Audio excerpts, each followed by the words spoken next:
देखते हैं periodic table, जो कि बहुत ही इम्पोर्टेंट चैप्टर है और ये समझिए केमिस्ट्री का एक रीड है इनऑर्गेनिक स्पेशली। तो क्लास 10 का हम लोग पीरियोडिक टेबल, जिसको शॉर्ट में पीटी कहते हैं, हिंदी में आवर्त सारणी कहते हैं।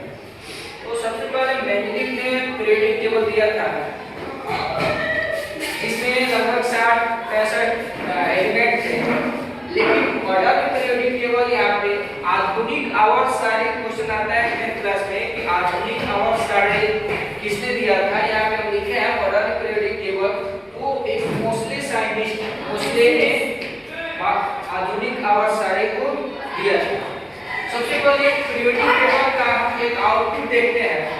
तो पीरियोडिक टेबल में आवर्त सारणी के टोटल ग्रुप अगर देखा जाए तो 18 होता है, टोटल ग्रुप 18 होता है और टोटल पीरियड पूछा जाता है कितना होता है, तो 7 होता है। पीरियड जो ऐसे लिखते हैं उसको पीरियड बोलेंगे और यहाँ से लेकर वहां तक को हम लोग ग्रुप करते हैं। तो 7 पीरियड होता है और 18 ग्रुप होता है।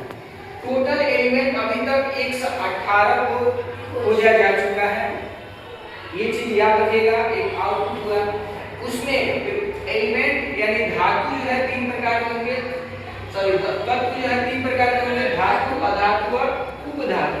मेटल, नॉन मेटल और मेटलॉइड, जिसको हम सेमी मेटल भी कहते हैं।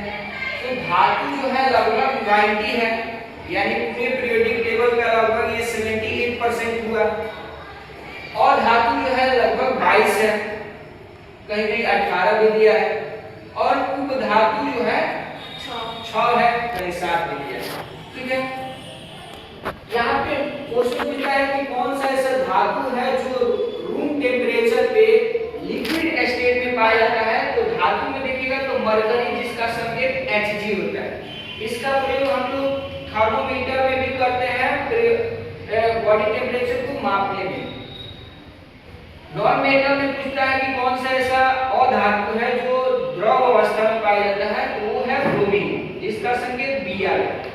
एग्जांपल में हम यहाँ पे दिखाया है कि धातु का एग्जांपल बहुत सारा हो सकता है। अधिकांश धातु जो है ठोसी अवस्था में पाए जाते हैं, जैसे सोडियम है, इसको हम लोग क्या कर सकते हैं, चाकू से काट सकते हैं, ये संकेत है सोडियम कैटायन।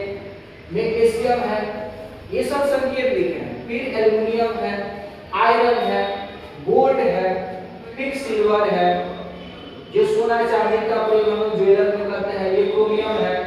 ठीक है, मैग्नीज है, आयरन है, क्वार्ट्ज, निकेल, कॉपर, जिंक, ठीक है, पैलेडियम, बिस्मथ, बहुत सारे जो है धातु यहाँ पे आपको मिलेंगे। जो हम लोग फर्स्ट पीरियड जो पढ़ते हैं, जैसे कहते हैं ना, जो पहला ग्रुप होता है इसको हम अल्कली मेटल कहते हैं, फिर दूसरे मेटल को दूसरे ग्रुप को हम अल्कलाइन अर्थ मेटल कहते हैं, वो सब धातु है। और धातु का उदाहरण देखिए यहाँ पे बहुत सारा हम लोग दिए हैं। अधातु अधिकांशतः गैस ही होते हैं, लगभग 11 को ऐसा अधातु होगा जो गैस होगा, 10 को जो होगा वो सॉलिड होगा और एक जो होगा वो लिक्विड स्टेट में होगा, जो यहाँ पे हम ब्रोमीन का मेंशन किए हैं।